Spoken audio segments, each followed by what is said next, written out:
sooner or later, asks us all the same question.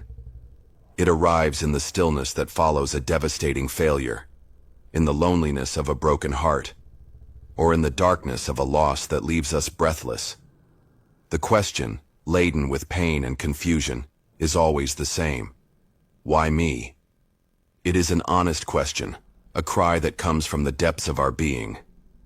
But it is a question that, without us realizing it, chains us to the role of a victim, leaving our power in the hands of a seemingly cruel and arbitrary fate. Inner alchemy, the journey you are about to embark on, begins when we dare to ask a different question. An infinitely braver and more powerful question. For what purpose? That simple phrase is the key that transforms suffering from a prison into a laboratory. It is the portal that takes us out of victimhood and returns us to our power. It is the first and greatest secret of the alchemist. Inner alchemy is the sacred art of taking the darkest and heaviest materials of your life, your pain, your fears, your failures, your deepest wounds, and transmuting them into the gold of wisdom, resilience, and authentic power. This audiobook is based on a radical truth. Your suffering is not a punishment. It is not an error in the system. It is the raw material. It is the indispensable lead that the universe gives you so that you can forge the gold of your own soul. Together, we will ignite the fire of consciousness to burn away the old identities that no longer serve you. We will learn to dissolve the ego's defenses in the water of vulnerability. We will separate the lesson, the gold, from the emotional drama, the dross. We will unite your light with your shadow so that you can, at last, be whole. And we will distill the purest wisdom from your most bitter experiences. This is not a journey to eliminate pain, because pain is a teacher. It is a journey to give it purpose. It is not about learning to avoid failure, but about learning to extract its hidden gold from it. The secret laboratory of your soul has always been open. The fire is ready. The raw material is your own precious life. Chapter 1. The raw material, the gold hidden in your darkness. The journey of the soul's transformation does not begin with the search for a magical and exotic ingredient.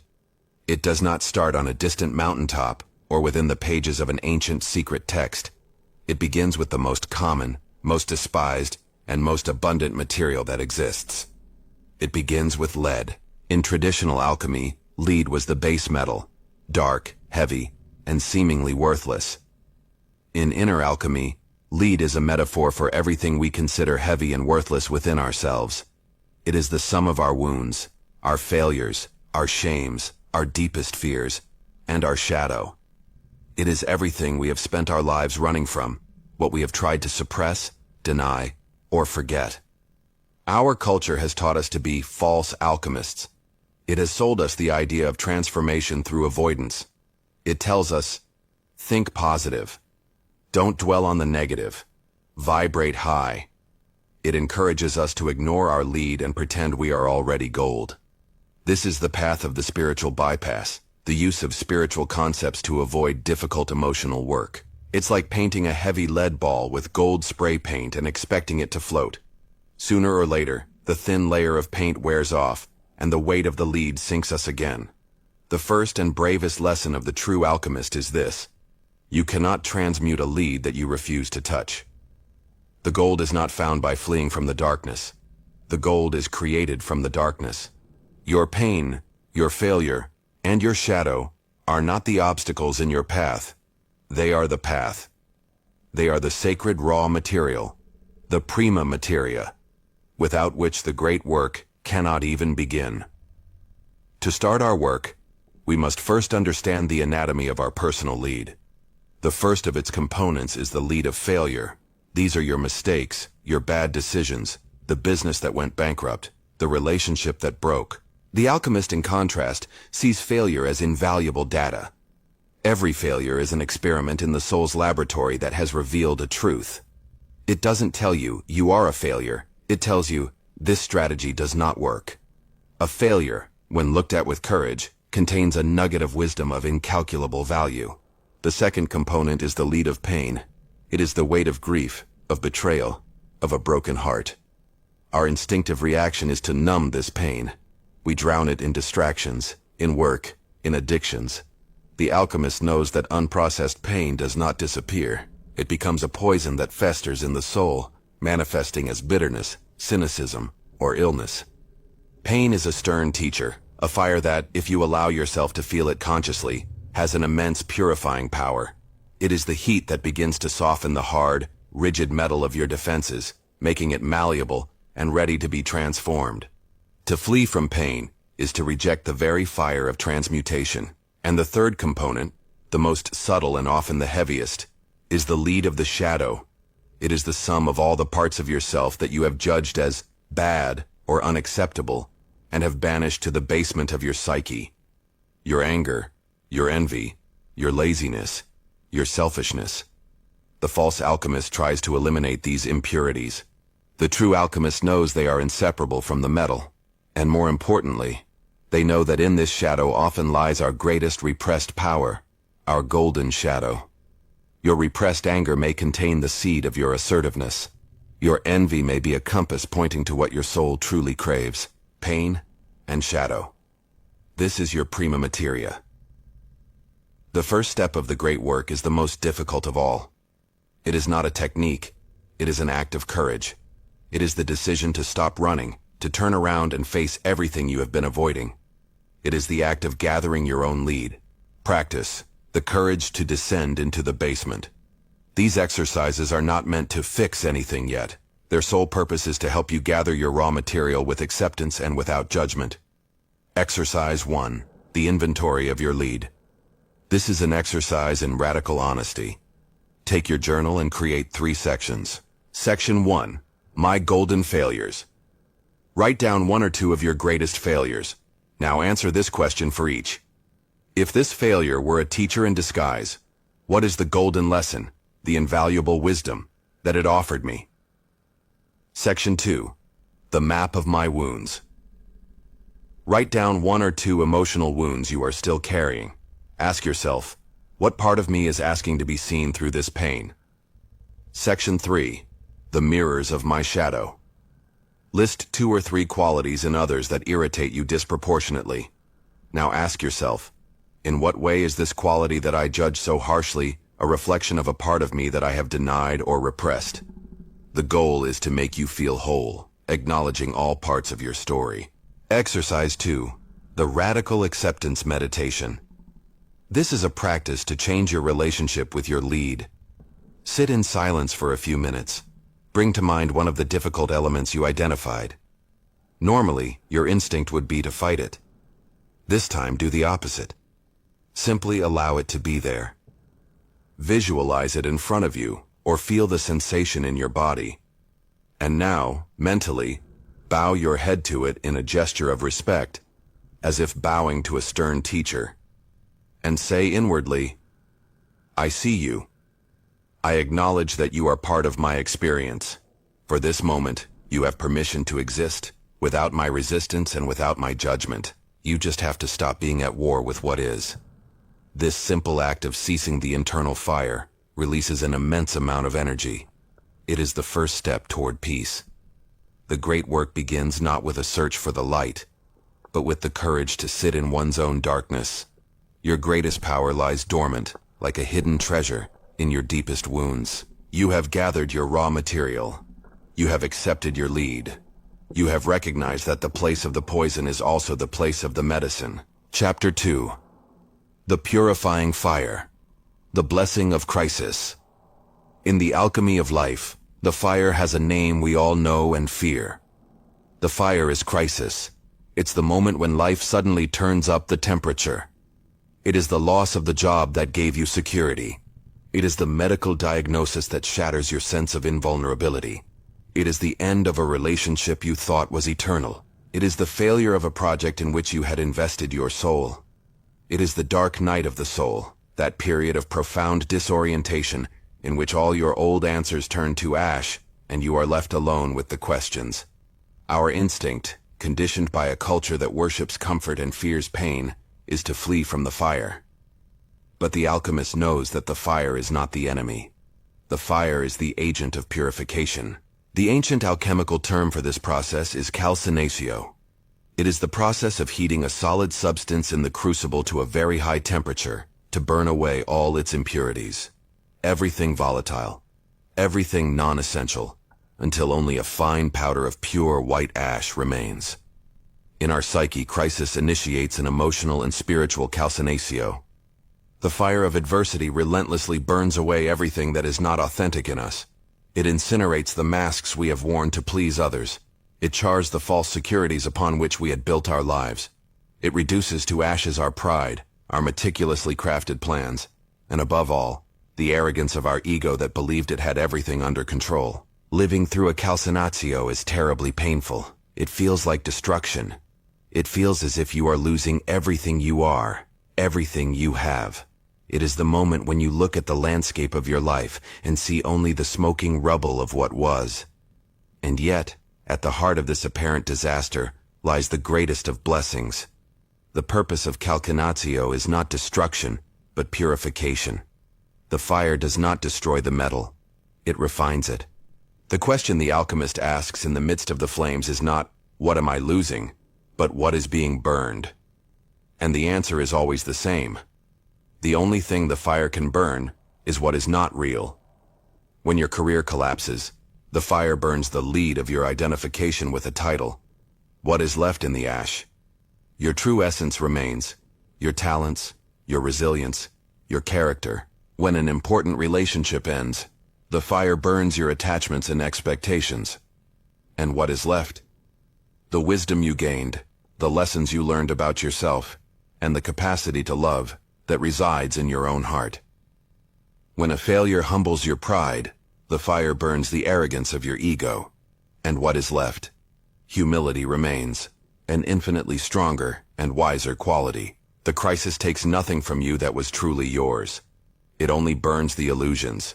It only purifies the lead, reducing it to its simplest and truest essence. That ash left at the bottom of the crucible after the firestorm, that is the raw material for your rebirth. Practice, navigating the alchemical fire. These exercises are not intended to avoid the fire, but to teach you to remain in it consciously. Exercise 1. The yes to the fire. If you are in the midst of a crisis, this practice is your anchor. Your instinct will be to fight and resist. The first and bravest action of the alchemist is surrender to the process. Find a quiet moment. Feel the heat of the crisis in your body. Instead of fighting it, say mentally, "I am in the fire. It hurts. But I say yes to this process. I surrender to my own purification." Exercise 2. The Diary of Ashes. This exercise is for extracting the gold from a past crisis. Think about the most difficult time in your life. Step A. The lead that was burned. Make a list of everything you felt you lost in that crisis. A job, a relationship, security, your pride. Step B. The essential ash. In a new column, list what remained after the fire. What strength did you discover? What invaluable life lesson did you learn? Exercise 3. Identifying the ego's fuel. This is a mindfulness practice for daily frustrations. The next time you feel burned by a situation, a criticism, a setback, pause. Instead of reacting, ask yourself internally, what part of my ego is being threatened or burned by this situation right now? Is it my need to be right, my need for control, my pride, my public image? By identifying the specific lead of the ego that the fire is consuming, the situation changes completely. You stop seeing it as a personal attack and see it as a valuable opportunity for purification. You realize that the universe is doing you a favor. It is helping you burn one of the illusions that cause you suffering. Crisis is not a punishment.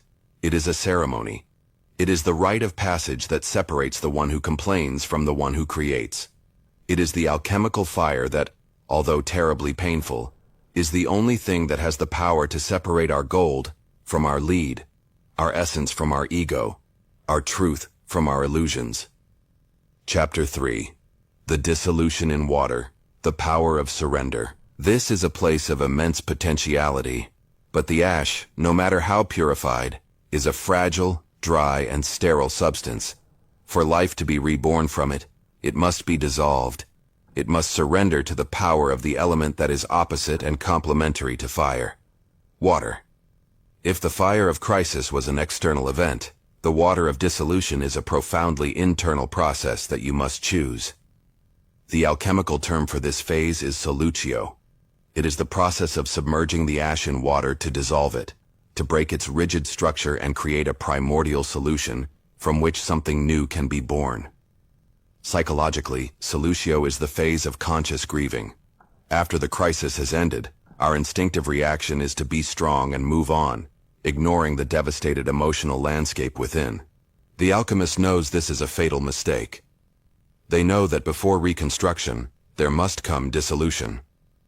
They know they must have the courage to voluntarily immerse themselves in the waters of their own pain.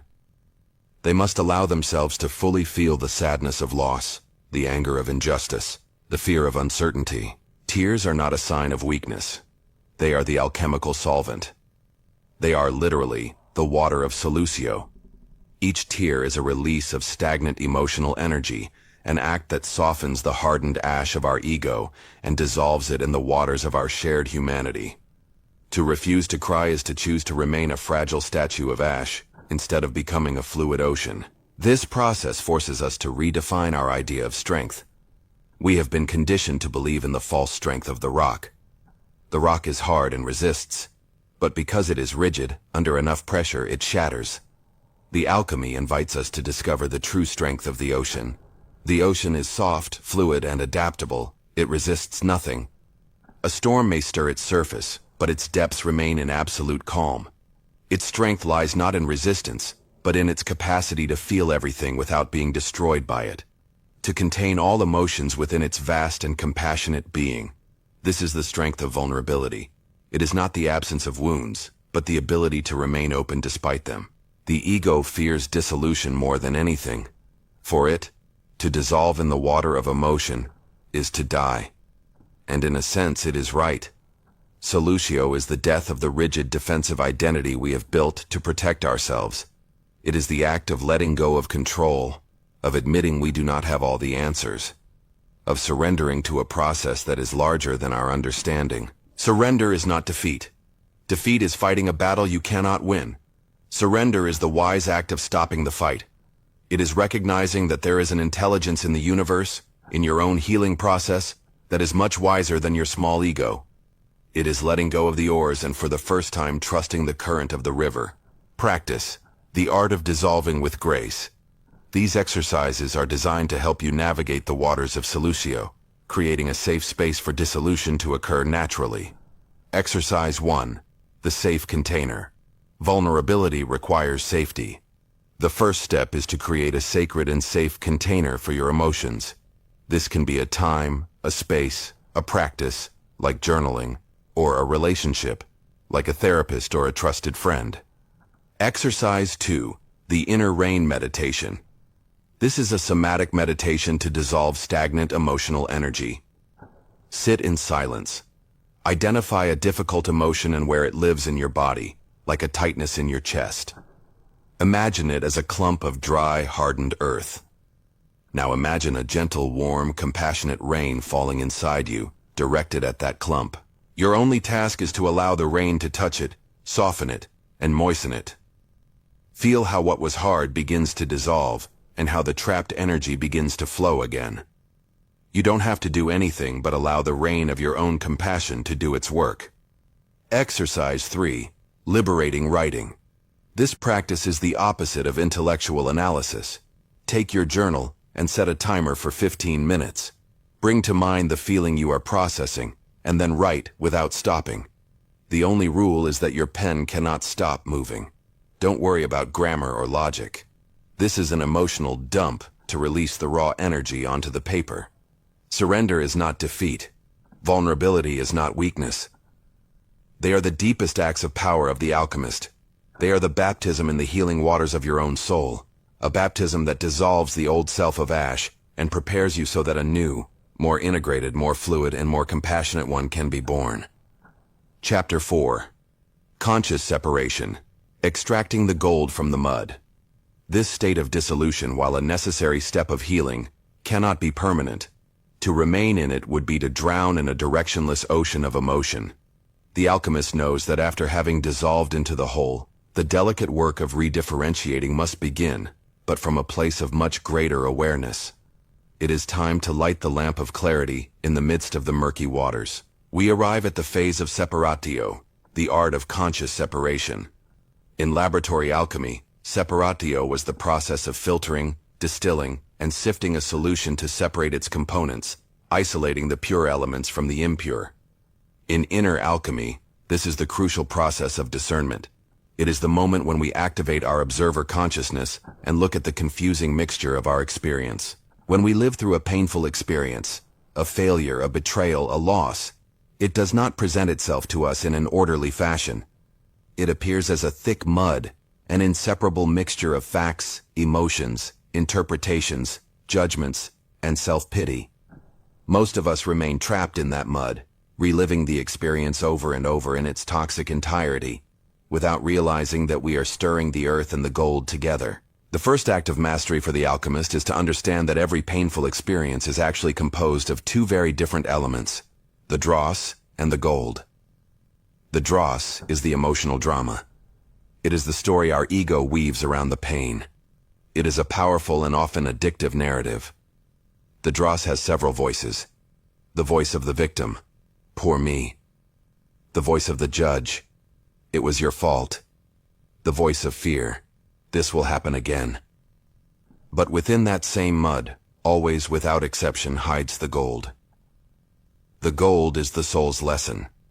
It is the pure, impersonal, and liberating wisdom that the experience came to teach us. It is not a story. It is a truth. The gold appears in several forms. There is the gold of wisdom. I learned to set clearer boundaries. There is the gold of strength. I survived that. I can survive anything. There is the gold of compassion. Now I understand their pain. And sometimes, the most precious of all, the gold of purpose, when the wound becomes your greatest gift to serve others. Now I can help others navigate this. The false alchemist spends their entire life stirring the mud, obsessed with the story of the dross. The true alchemist learns to separate the gold from the mud. To perform this separation, we need the tools of consciousness. The first tool is the observer's question.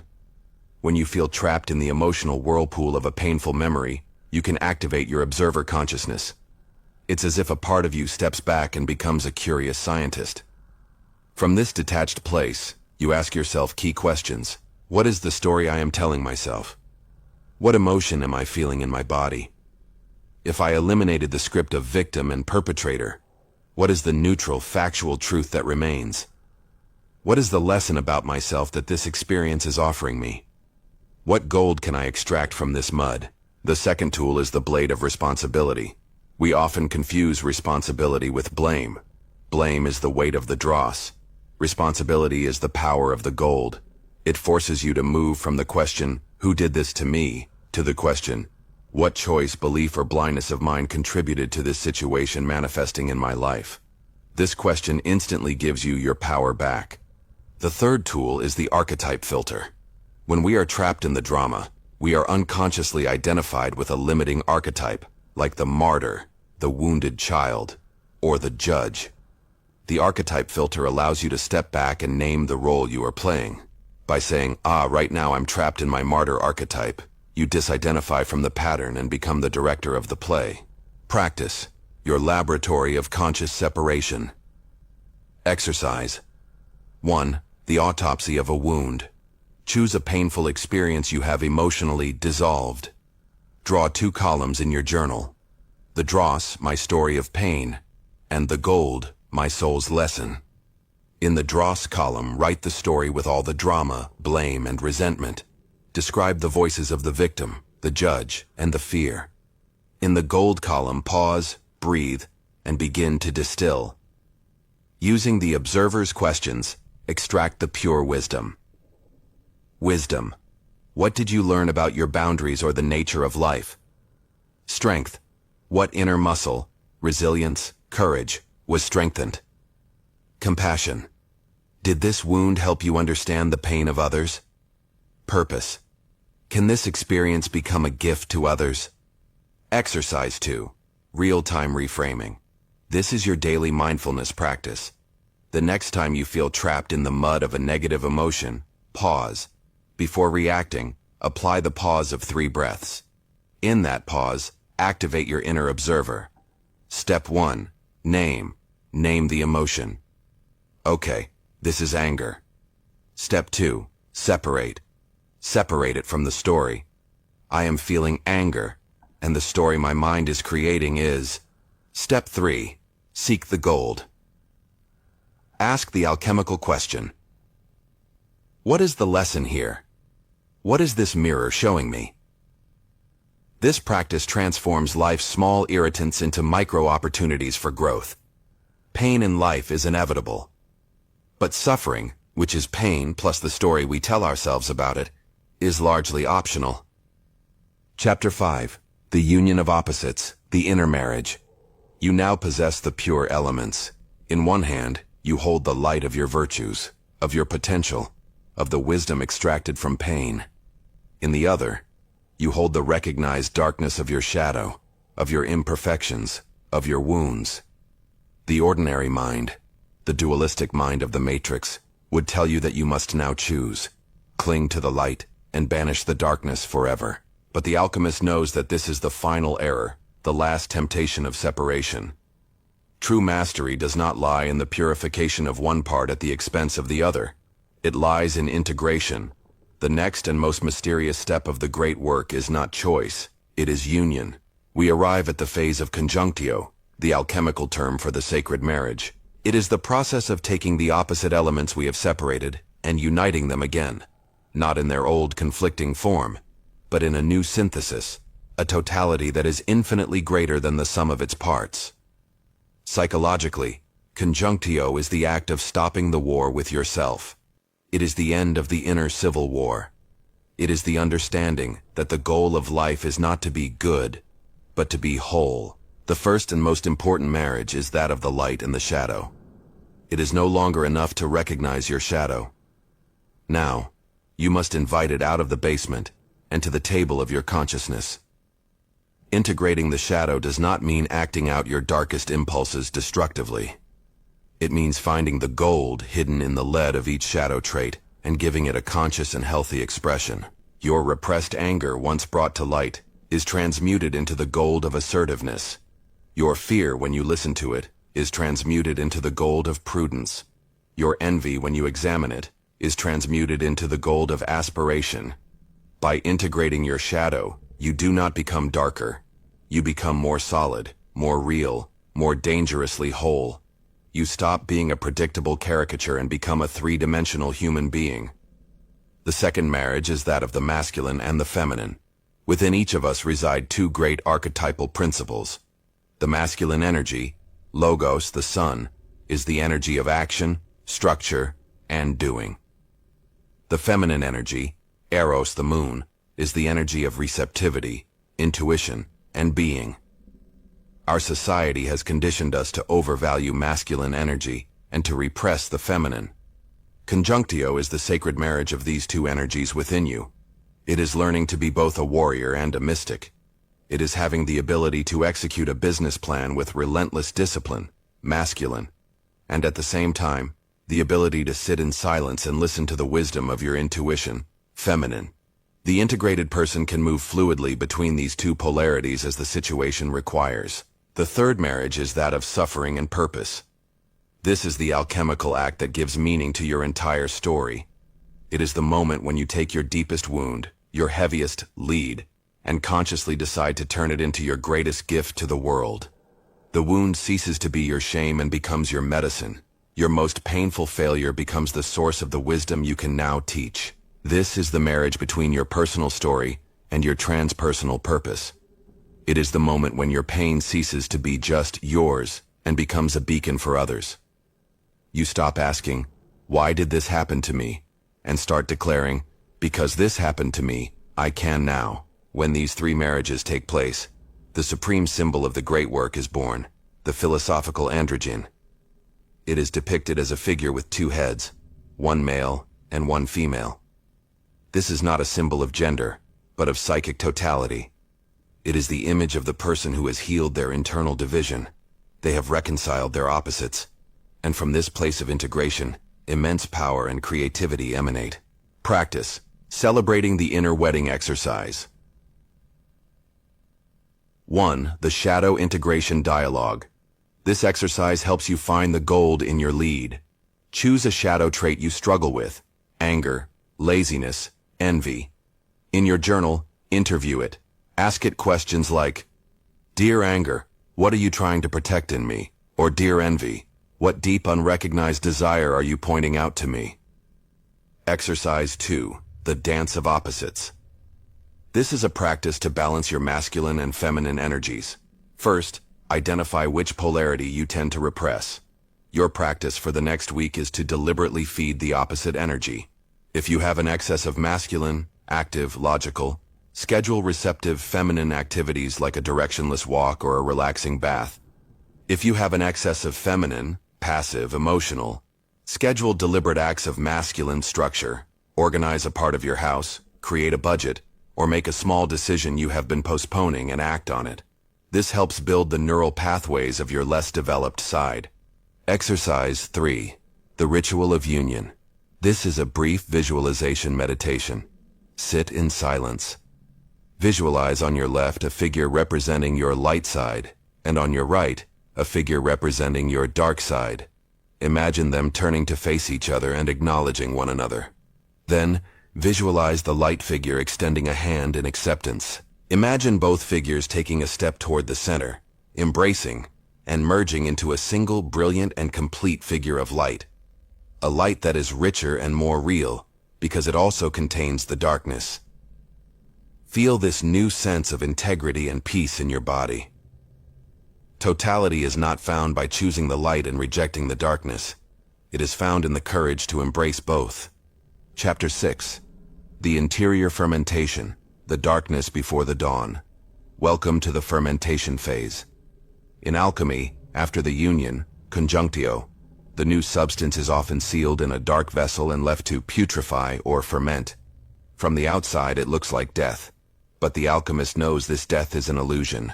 It is in this darkness that matter decomposes to release its purest and most potent spirit, the process that transforms simple grape juice into the intoxicating spirit of wine. Fermentation is the dark night of the soul. It's the period that follows a great inner transformation. You've slain your old ego, dismantled old beliefs, and united your opposites. Now you find yourself in the in-between space. The old identity is dead, but the new one isn't fully born yet. It's one of the most perplexing and challenging states on the spiritual journey, characterized by several sensations. The first is a profound confusion and disorientation. Your old map of the world is useless, but the new one isn't fully drawn. Goals that once motivated you, perhaps material success or recognition, suddenly feel empty and meaningless. You have no clear new north. You feel adrift in a sea of not knowing. The second is a sense of emptiness or even depression. The drama of your old ego with its struggles, complaints, and ambitions is gone. The silence that remains can feel at first like an absence. The battle is over, and in the silence of the battlefield, you can feel strangely alone and purposeless. The seeker within you, the character that has defined you for so long, has died, and you are mourning it, even though its death is your liberation. The third is an extreme sensitivity. In earlier phases, you dissolved your old defenses and armor. Your psychic skin is new and tender. As a result, you feel everything with much greater intensity.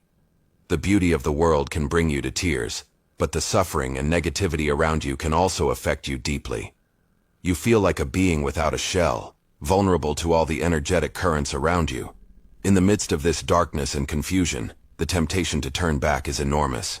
This is the moment your ego, in its final throes, launches its most cunning counterattack. It whispers in your ear, "See? All this inner work was a mistake. You were better off before. At least then you knew who you were. At least you had goals. Go back to your old habits. Rebuild your walls. Go back to the safety of the prison.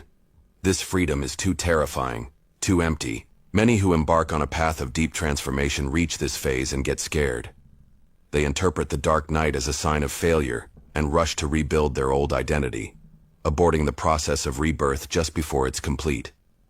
The wisdom of the alchemist lies in their ability to trust the darkness. They know that fermentation is not a mistake, it is a gestation. They know that for a butterfly to be born, the caterpillar must first completely dissolve into the chaotic soup of the chrysalis. The dark night of the soul is not a tomb, it is a womb. Practice. Holding space for gestation. The practices for this phase are not about doing, but about being. It's not about getting out of the darkness, but about learning to be in it with trust and patience. Exercise 1. The anchor of trust.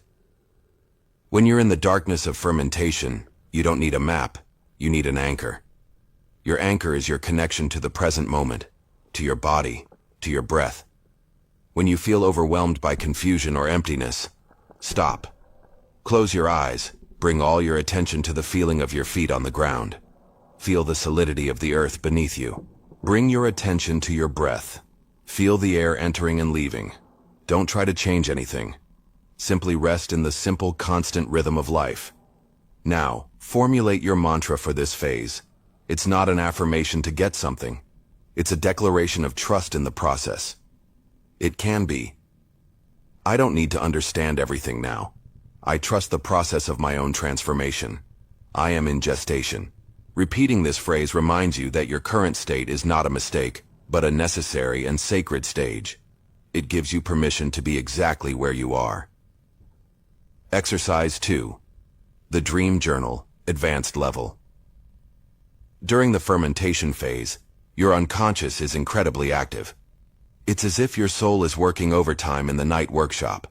Your dreams can become more vivid, stranger, and more loaded with symbolism of death and rebirth. Keep your dream journal with special diligence during this period. Write down everything you remember, no matter how fragmented. Your job isn't to interpret each dream logically. Your job is to honor the images. Draw the symbols that impact you most. Meditate on them.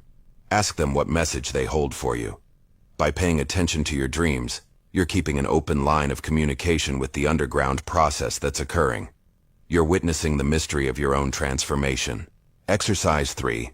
The Search for Subtle Nourishment. A being in gestation needs the right kind of nourishment. Your psyche, in this vulnerable state, does too.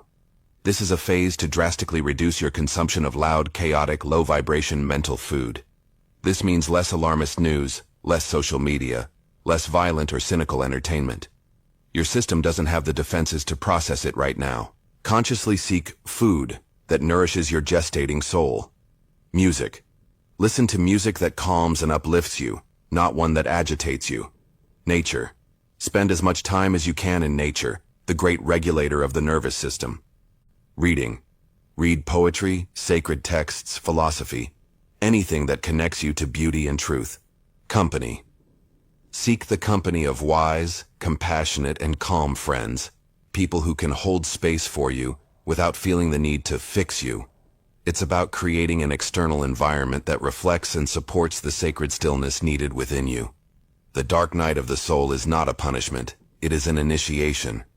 Fermentation isn't decomposition in the sense of final death. It's the prelude to a new life, to a higher spirit.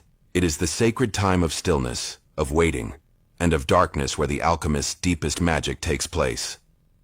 Trusting this phase is, perhaps, the greatest act of faith in the entire journey.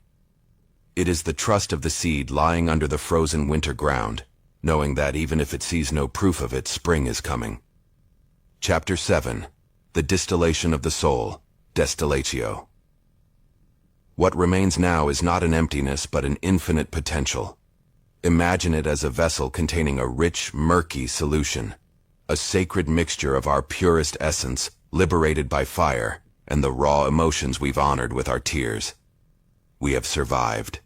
We have felt. Now, the time has come to understand. We enter the most subtle, silent, and perhaps the most revealing phase of all.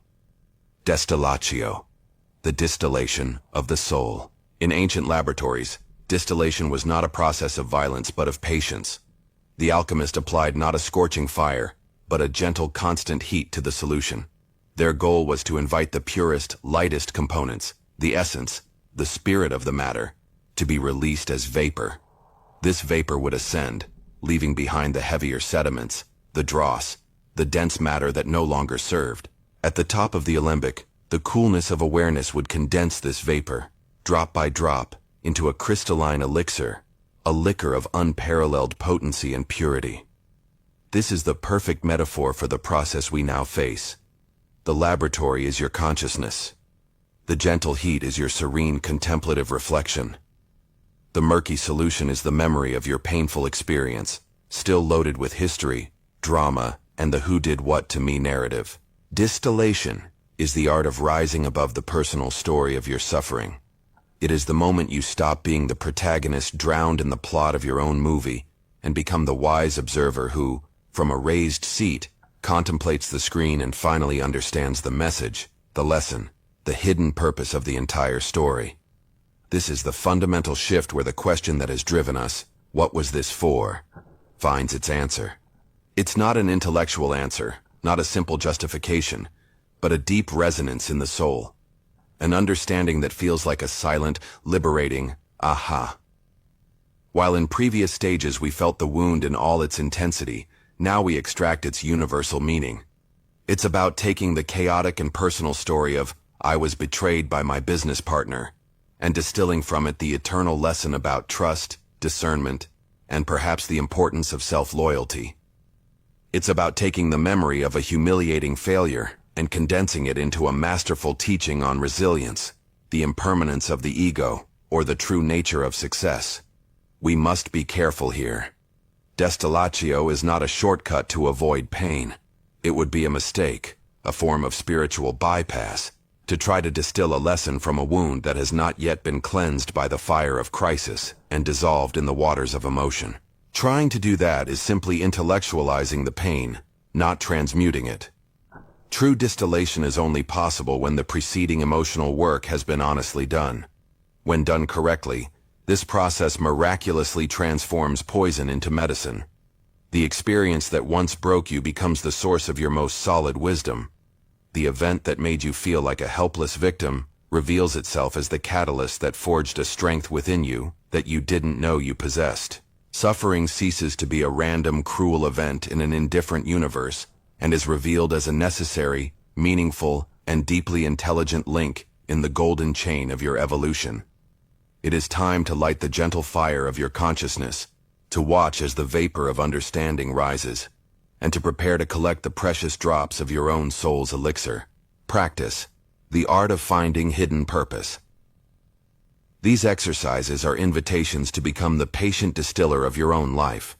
Approach them not with the urgency to find an answer, but with the curiosity of a sage exploring a sacred text, your own story. Exercise 1. The Soul's Vantage Point, Guided Visualization and Writing. Find at least 30 minutes of complete solitude. Sit comfortably, close your eyes, and begin to connect with your breath. Now visualize yourself at the foot of an ancient stone tower. It is the tower of your higher consciousness. You begin to climb a spiral staircase. With each step you ascend, you feel yourself leaving behind the noise of your daily thoughts, worries, and to-do lists. You climb higher and higher above the clouds of confusion and drama. Finally, you reach the top. A circular platform, open to the infinite sky, with a transparent glass floor. This is your soul's vantage point. From here, you look down through the glass. You see the timeline of your life stretching out like a vast landscape. Choose one of the painful experiences you've been working on throughout this journey. Observe it as a scene unfolding far below you. You are no longer inside it. You don't feel the sharp pain, only a serene compassion for the person you were. You are the observer. Maintaining this elevated perspective, open your journal and, without judgment, answer these questions as honestly as possible. The hero's lesson. If this scene were a crucial chapter in the hero's journey that is my life, what fundamental quality was being forged in me through this trial? Not the obvious answer. Look deeper. Was it the courage to be alone, compassion born of humiliation, patience forged in unbearable waiting, resilience discovered under a weight you thought would crush you? The shattered illusion. Every crisis is the death of an illusion. What deeply held but ultimately false belief was shattered by this experience? Perhaps it was the illusion that you could control everything, the belief that love had to be a certain way, or the idea that your worth depended on something external like your career or the approval of others. Name that illusion and honor its destruction, for it has set you free. The transpersonal purpose. Elevate your view even higher. If this experience was not just yours but an archetype, a universal human story, what would its teaching be for the world? What truth about the human condition does it reveal?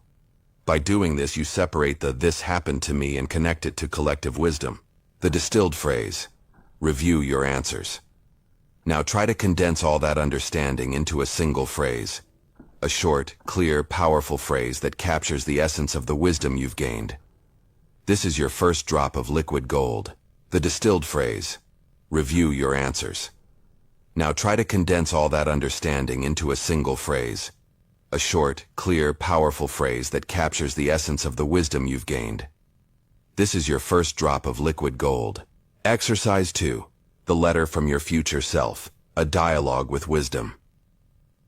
This exercise requires imagination and an open heart. Sit in silence again. Close your eyes. Imagine you travel in time 10 or 15 years into the future. You find yourself in a place that radiates peace. There, sitting across from you, is your future self. Don't analyze it, feel it. Observe the serenity in its gaze, the gentle lines of a wise smile on its face. This version of you has fully integrated all the lessons of its past, including the pain you are processing now. It radiates unconditional compassion and love for you. There is no judgment in its gaze, only deep understanding.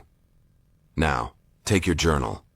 You're going to write a letter, but it's not you who's writing. It's your future self. Allow its voice, its wisdom, and its love to flow through your hand. The letter begins, "My dear," your name. "I am writing to you from your future to remind you of something you may have forgotten." Let it explain, with infinite tenderness, what the purpose of that difficulty was. Allow it to reveal the unexpected gifts that blossomed from that dark earth. Let it tell you how that experience, which felt like an ending, was actually a necessary preparation for the incredible life it now enjoys. Don't force the words. Listen. Trust what comes. Let the comfort and perspective of your own innate wisdom flood you. Keep writing until you feel the message is complete. Exercise 3. Naming your elixir. Look at the distilled phrase from the first exercise and the key messages from the letter from your future self. You'll see they point to a central truth. Your final task in this stage is to give this truth a memorable name. This is your personal elixir, your medicine. The goal is to move from a statement to an identity. For example, if the lesson was, "I must set boundaries to protect myself," the elixir could be, "The Sovereign Guardian." If the lesson was, "Life flows and I can't control it," the elixir could be, "The River Dancer."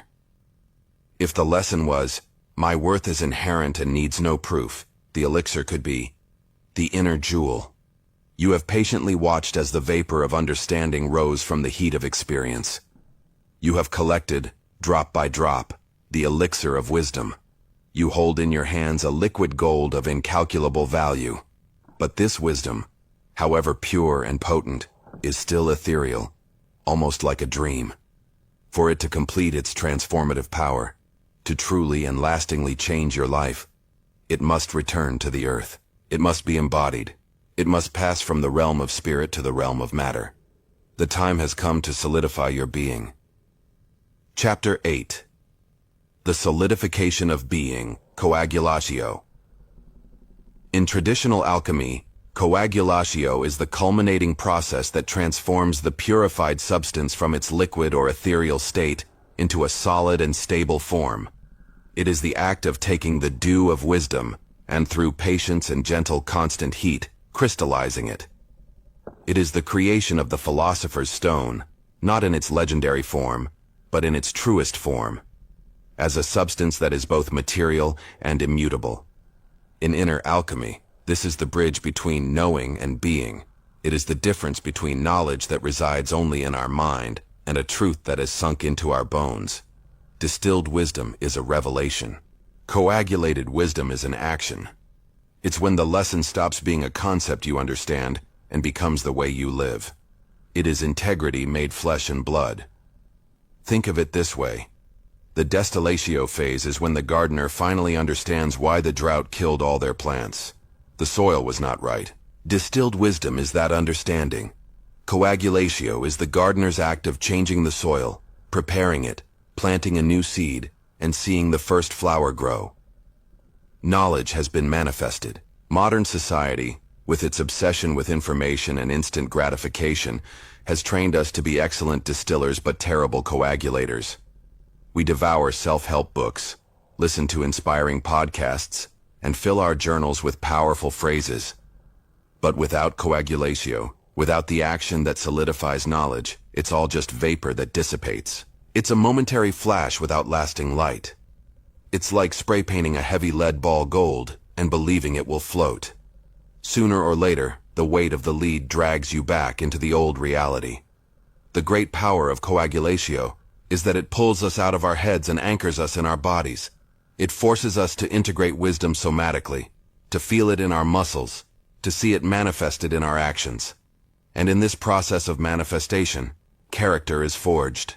Character is nothing more than embodied wisdom through the repetition of conscious choices that reflect an inner truth. Every time you make a decision that honors the lesson you have learned, you are adding a gram of gold to the solidity of your being. When the wisdom of resilience coagulates, you don't just think, I am strong. You get up after a fall, feel the solidity in your feet and peace in your chest, without needing to mentally convince yourself of anything. When the lesson of self-compassion coagulates, you automatically stop attacking yourself with internal criticism, and your hand instinctively moves to tenderly touch your own heart. The knowledge has become new neurological wiring, a new reflex. This is the true birth of an unbreakable strength. It is not the false strength of the rock that resists until it shatters. It is the true strength of the rock that has formed slowly, layer by layer, over millennia, from pressure and heat. It is the solidity that comes not from the ego's rigidity, but from the soul's coherence. When you live from this place, your sense of self doesn't waver with others' opinions or collapse with a failure. You have become your own anchor. Practice, embodying your wisdom. These exercises are sacred acts of coagulatio. They are the conscious action that transforms knowledge into a new way of being. Perform these exercises with the intention that each one is a hammer blow that solidifies your new identity. Exercise 1. The Alchemist's Vow, Commitment Ritual. Take the elixir of wisdom you named in the previous chapter, that phrase that summarizes your soul's lesson. Now you are going to seal your commitment to it in a personal ritual. Prepare. Find a quiet place. You can light a candle, hold a crystal, or an object that gives you a sense of solidity. This creates a sacred space for your intention. Write your vow. On a clean page in your journal, write at the top, My vow of coagulation. Then write your wisdom phrase and, below it, transform it into a personal oath, an active commitment. Example: if your elixir was the inner jewel, your vow could be, I, your name, commit to living my life from the unbreakable truth of my inherent worth. I will honor my boundaries, speak my truth, and will no longer seek validation from others that resides within me. My worth is not negotiable. Read it aloud. Read your vow out loud. Listen to the words resonate in the air, in the room, and in your body. Feel the seriousness and power of your commitment. It is a vow made to the most sacred part of yourself. Seal the vow. Close the journal. You can blow out the candle you lit or simply hold the object. This is the symbolic act of sealing the promise. You now have a clear declaration and a conscious commitment to the wisdom you have gained. Exercise 2. The coagulating action. Daily practice.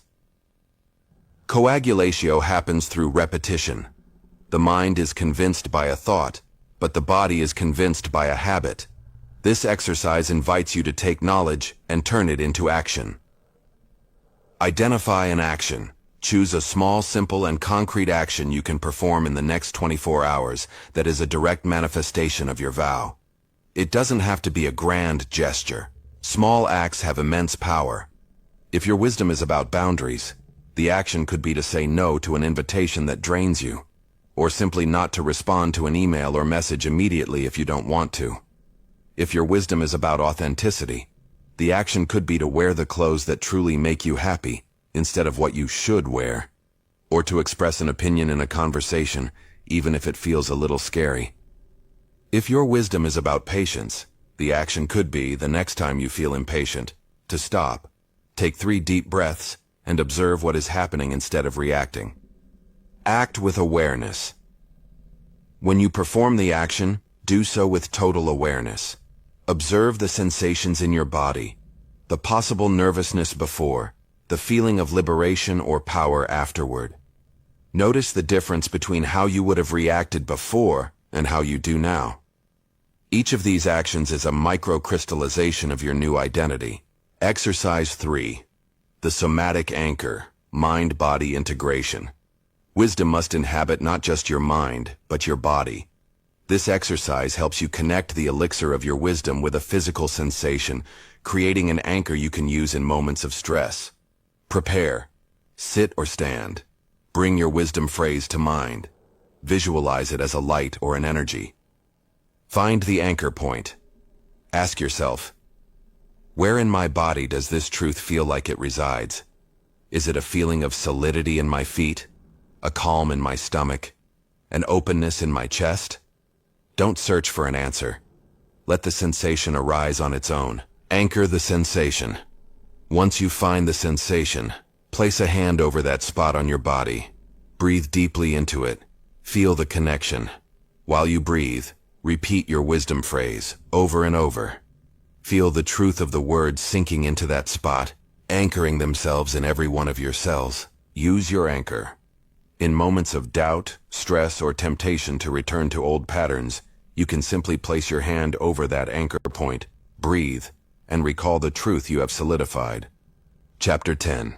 The Shared Gold. Your pain is a gift to the world. We have reached, dear alchemist, the threshold of the last great mystery. You have journeyed to the center of your own universe and returned transformed. You carry within you the philosopher's stone, an equanimous consciousness, a deep perspective, and a freedom anchored in your own being. You have learned to live in the world without being swept away by it. You have achieved a peace that does not depend on circumstances. And now, a question inevitably arises in the silent heart of the soul that is healed. And now what?